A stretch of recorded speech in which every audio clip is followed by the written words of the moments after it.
Review yung client natin. Tingnan natin kung anong kanilang expectation, kung pasado ba sa kanilang panlasa. Sir, pasok. Sir, okay lang sir. No problem. Ano sir, pasado? Yes. Sir, pwede Ano, sir? 200 muna ang ano namin ngayon. Tapos, i-prepare na yung Unit. unit. Tapos sir. Kailan kayo babalik sir? Ngayon din. Papalit ng ano. Kasama yun sa boss. Dun sa Villarica yung main. Para magpapalit daw sila. Iwan namin to para ma-detail daw. Diyan kay ano. Hindi inaantay nga ni Joseph, PMS na namin sir. Ano sir, pasado? Goods, takbo, shift. Sino nag-drive? Sir, Nung una, biglang bumaha doon eh. Doon sa ano? Kabisado yung daan. Nakakabutan eh. Nagtagal kami sa Palawan. Yung pala, dadaan pa dun sa main nila yung approval ng isang oras pa hindi namin bago pala maibigay ng pera. Kung saan umaga pa lang sinabi na namin para...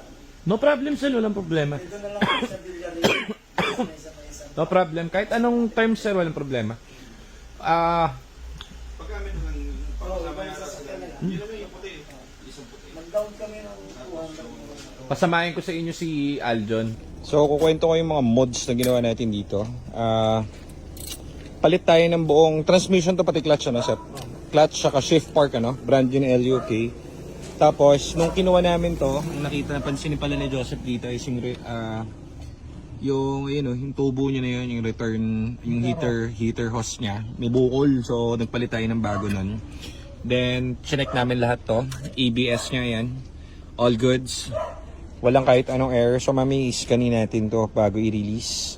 So, change oil na lang tayo dito. Spark plugs na goods na rin. Pati yung battery niya, hindi na namin napalitan to kasi parang 4-5 months pa lang yata yung battery niya. So, ang ganda ng amplifier niyan. Hindi volts ang tinitingnan dyan, yung amplifier. Dapat yan syempre 12 yung volts, pero yung amplifier, same. Tapos, walang hesitant dito sa ano. Walang resistance dito sa pagbukas ng takip. So, very good itong buong reservoir, original. Wala ring leak na kahit ano. Wala kang makikitang leak. May markings pa ng Ford lahat. So, etong unit nito is Casa maintained. Pero, dating may daga dun sa parking nito kasi merong paminta. Ayan o. Paminta. Meaning may jebs ng daga. Kaya magalala kasi kapag meron niyang putol, ang wiring, nag-error na sa amin yan. Kaya lahat yan ay aming binubusisi at sine-check.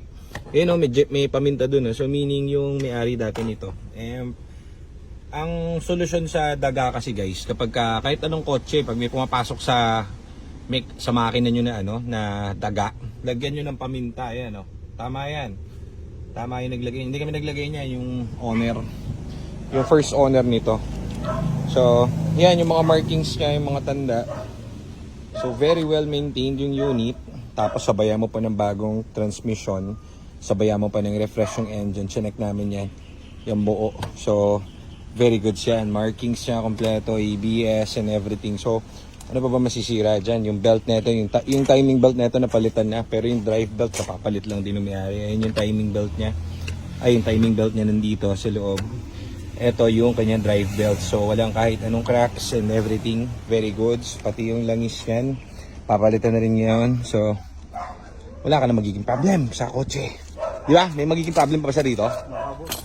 Kahit biyahe niya na Mindoro ko pwede. Mindoro. Mindoro daw. Kahit daw pumunta ka ng Mindoro para sumisid sa mga kababaihan. Pwede. So, yan lang. Tinor ko lang kayo. Very good yung gulong kapal. Kita mo nga pati yung medyo meticuloso yung may-ari. Para malaman, wala kang gas-gas oh. Kahit ano. Marumi lang. Mamaya pag tinlining, gandang kalalabasan nito. Okay, so yan yung titignan sa ilalim. Ito yung shocks, may marking din. Ganda no? Very good. So ganyan naman lahat ng unit namin dito. Kahit naman hindi ganito ka-fresh yung ibang unit dito. Kasi depende sa mga first owner po yan. Ang ginagawa namin, binabalik namin sa gantong estado. Okay. Yan, napakalamig ng aircon. Hindi na pinakawalan ng may-ari, ng buyer natin. So, salamat sa mga nagtitiwarang tropang OFW. Maraming salamat sa inyo.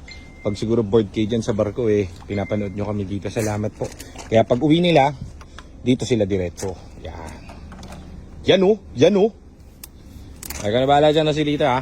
Kailangan convincing. So, kinumpleto ko na rin tong accessory niya sa likod. May ganyan yan. Tapos, yung tools niya nandito na rin. Kompleto. Hindi pa nagamit kahit isang beses. So, ay, very good. Ang ginawa ko kasi dito, yung ibang EcoSport namin, nilang ganito. So, ang ginawa ko, inano ko, ang tawag dito, bumili ako ng isang bultong ganito. Stock, galing Ford. Isang bultong. Tayo pumasok. Hindi, chest ko na tayo pumasok. Ang tampo yata. Yan. Ay. Ano pa ba? Detail na lang ang kulang mo. Squeaky clean. Kaya mga gilid, papalinis natin yan. Daming dumi. Yan. Yan. Palinis natin din yan. Uy! Washery! Uy! Washery!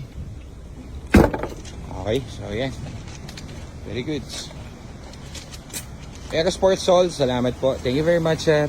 Ingat po kayo sa biyahe.